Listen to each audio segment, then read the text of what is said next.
વિદ્યાર્થી મિત્રો, last time આપણે ભણ્યા હતા પ્રતિવર્તી સમતાપી પ્રક્રમ માટે ડબલ્યુ રિવર્સિબલની ફોર્મ્યુલા.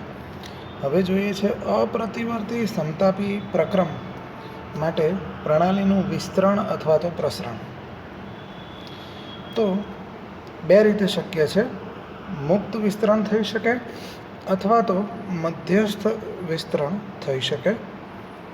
જો મુક્ત વિસ્તરણ થાય તો એ ત્યારે જ થઈ શકે જ્યારે પી એક્સટર્નલ એટલે કે પિસ્ટન પરનું બાહ્ય દબાણ શૂન્ય થઈ જાય, અને મધ્યસ્થ વિસ્તરણ ત્યારે થઈ શકે જ્યારે P external is not equal to 0 હોય. તો જો પી એક્સટર્નલ 0 લઈએ તો W is equal to limit VI to VF P external into DV પ્રમાણે જો પી એક્સટર્નલ જ 0 હોય તો વર્ક 0 થશે. તો ઝૂલના મત મુજબ પ્રણાલીની ઉષ્મા પણ 0 થશે. તો ઉષ્મા ગતિશાસ્ત્રનો પ્રથમ નિયમ આપણે ભણીશું, આંતરિક ઉર્જાનો ફેરફાર is equal to Q plus W. આપણે એને ડિટેલમાં જોઈશું. એ પ્રમાણે જોઈએ તો ડેલ્ટા યુ પણ 0 થશે, કારણ કે Q અને W બંને 0 છે. હવે જો P external is not equal to 0 હોય તો શક્ય છે કે P external is less than P internal હોય. તો W is equal to limit VI to VF minus P external into DV જેટલું થાય. અપ્રતિવર્તી સમોષ્મી પ્રક્રમ માટે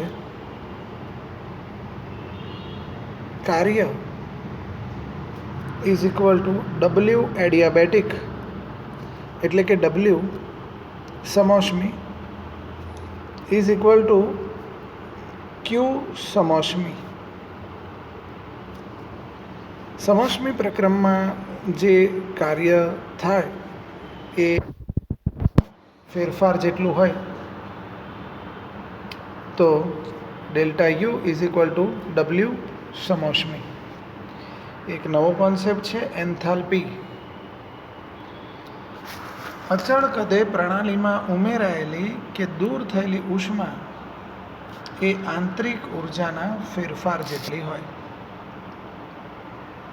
delta U is equal to Q plus W પ્રમાણે W જો પ્રણાલી દ્વારા થતું કાર્ય હોય તો minus P into delta V લઈએ,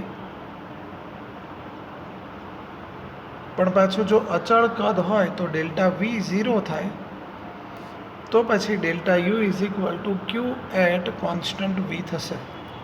તો અહીંયા થઈ ગયું અચળ કદે પ્રણાલીમાં ઉમેરાયેલી કે દૂર થયેલી ઉષ્મા એ આંતરિક ઉર્જાના ફેરફાર જેટલી હશે. ફરીથી એક વખત, delta U is equal to Q plus W પ્રમાણે પ્રણાલી દ્વારા કાર્ય થતું હોય તો W is equal to minus P delta V મૂકીએ, અને અચળ કદ હોય તો ડેલ્ટા વી 0 થઈ જાય, એટલે આ સ્ટેપ 0 થઈ જાય તો delta U is equal to Q મળે, પણ અચળ કદે એટલે Q એટ કોન્સ્ટન્ટ વી. તો આ વાક્ય સ્વરૂપનું આ ગાણિતિક સ્વરૂપ થયું. અચળ કદે પ્રણાલીમાં ઉમેરાયેલી કે દૂર થયેલી ઉષ્મા એ પ્રણાલીના આંતરિક ઉર્જાના ફેરફાર જેટલી હોય. મોટાભાગની કેમિકલ રિએક્શન્સ અચળ દબાણે થતી હોય. આપણે લેબોરેટરીમાં બી કોઈ બી રિએક્શન કરીએ તો અચળ દબાણે થાય. એટલે અચળ દબાણે પ્રણાલીએ મેળવેલી કે ગુમાવેલી ઉર્જા મેળવવા માટે એક નવા વિધેયની જરૂર પડશે, જેને આપણે એન્થાલ્પી ફેરફાર કહીએ છીએ.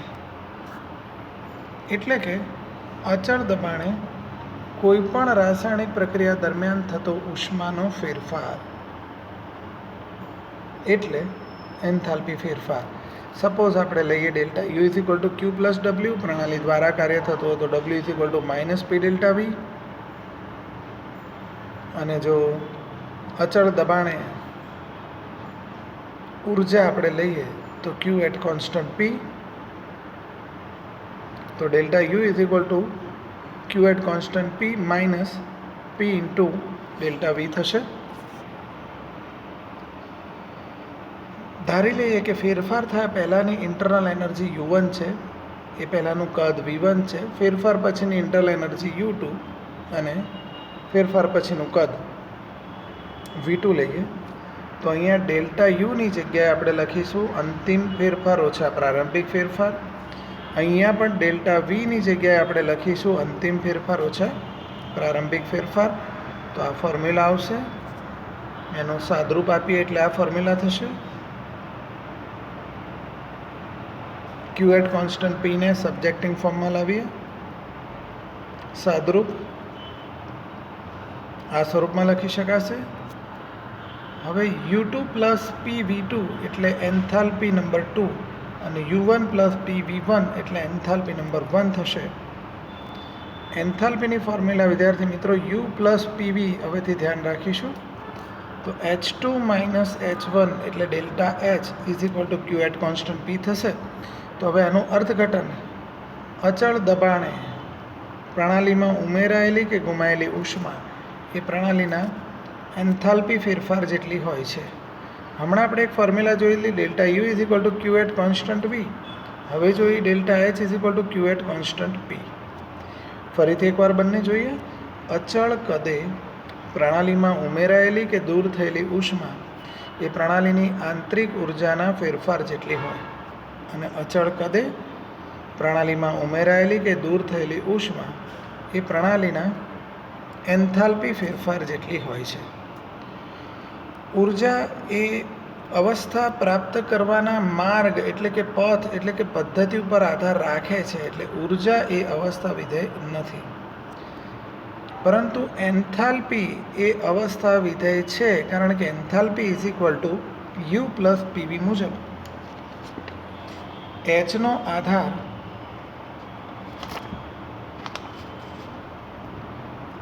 આ ત્રણેય ઉપર છે, અને યુ, પી અને વી ત્રણેય અવસ્થા વિધેય છે.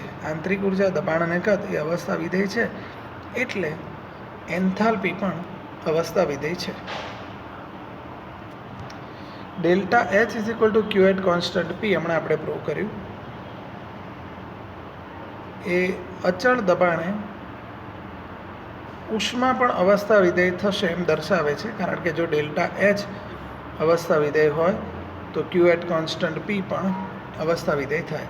ફરીથી વિદ્યાર્થી મિત્રો ફોર્મ્યુલા પર આવી જઈએ. H is equal to you plus PV. અચળ દબાણે કદમાં ફેરફાર થયો, આંતરિક ઉર્જામાં પણ ફેરફાર થાય, તો એન્થાલ્પીમાં પણ ફેરફાર થાય. તો સાદરૂપ આપીએ આપણે delta H is equal to delta U plus delta PV લઈએ. આનું સાદરૂપ આપીએ, એકવાર પી અચળ લઈએ ને એકવાર વી અચળ લઈએ. પણ જો અચળ દબાણે પ્રોસેસ થતી હોય તો આ સ્ટેપ 0 થઈ જશે. તો ફોર્મ્યુલા કંઈક આવી થશે, delta H is equal to delta U plus P delta V. જો આ પ્રક્રિયા ઉષ્મા શોષક હોય તો ડેલ્ટા એચ પોઝિટિવ, અને ઉષ્માક્ષેપક હોય તો ડેલ્ટા એચ નેગેટિવ થાય. હવે delta H is equal to delta U plus P delta વી.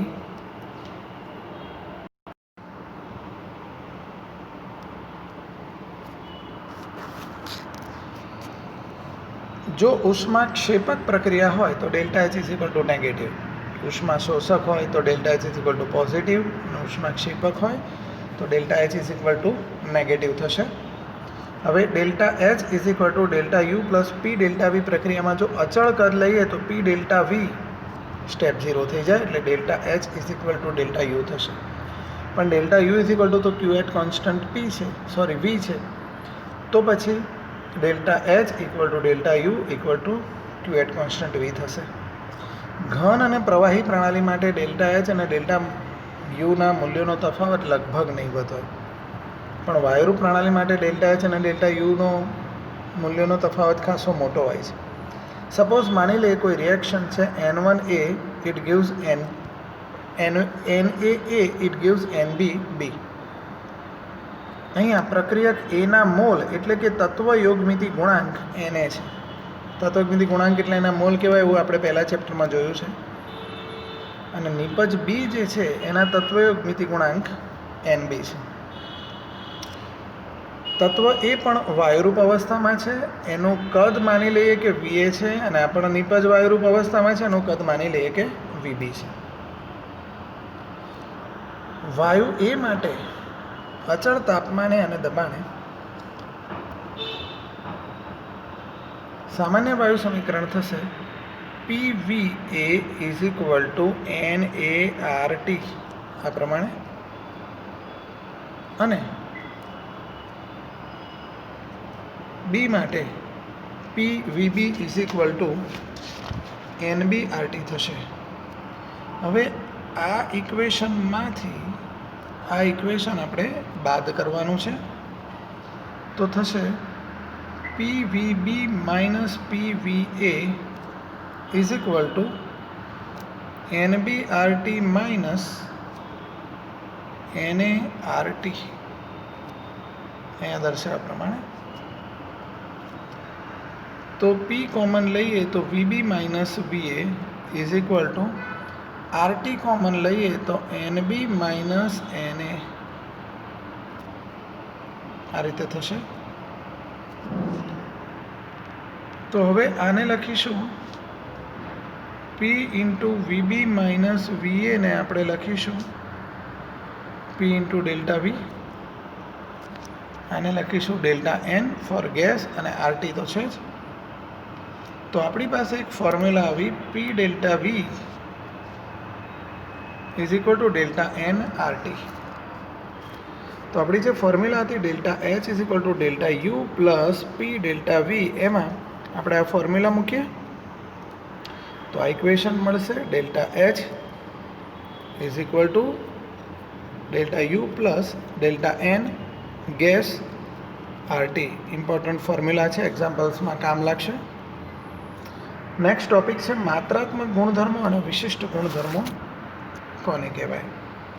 પ્રણાલીના જે ગુણધર્મો દ્રવ્યની જથ્થા, કદ, પરિમાણ આ બધા ઉપર આધાર રાખતા હોય એને માત્રાત્મક ગુણધર્મો કહેવાય.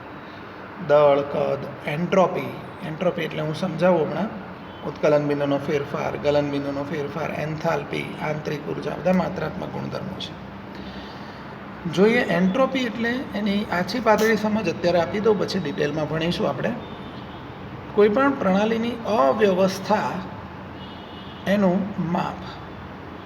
જેમ કે હું કહું કે એક પાત્રમાં વાયુના 100 અણુઓ છે, તો એમના વચ્ચે અથડામણો અત્યારે ઓછી છે, પણ એ જ પાત્રમાં હું વાયુના 200 અણુ લાવી દઉં તો એટલા જ કદમાં 200 અણુ આવે તો અથડામણો વધે, તો વાયુ માટે અવ્યવસ્થા વધી કહેવાય.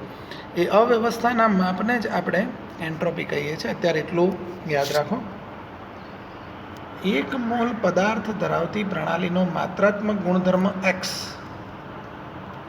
એને આપણે કહીશું મોલર માત્રાત્મક ગુણધર્મ XM.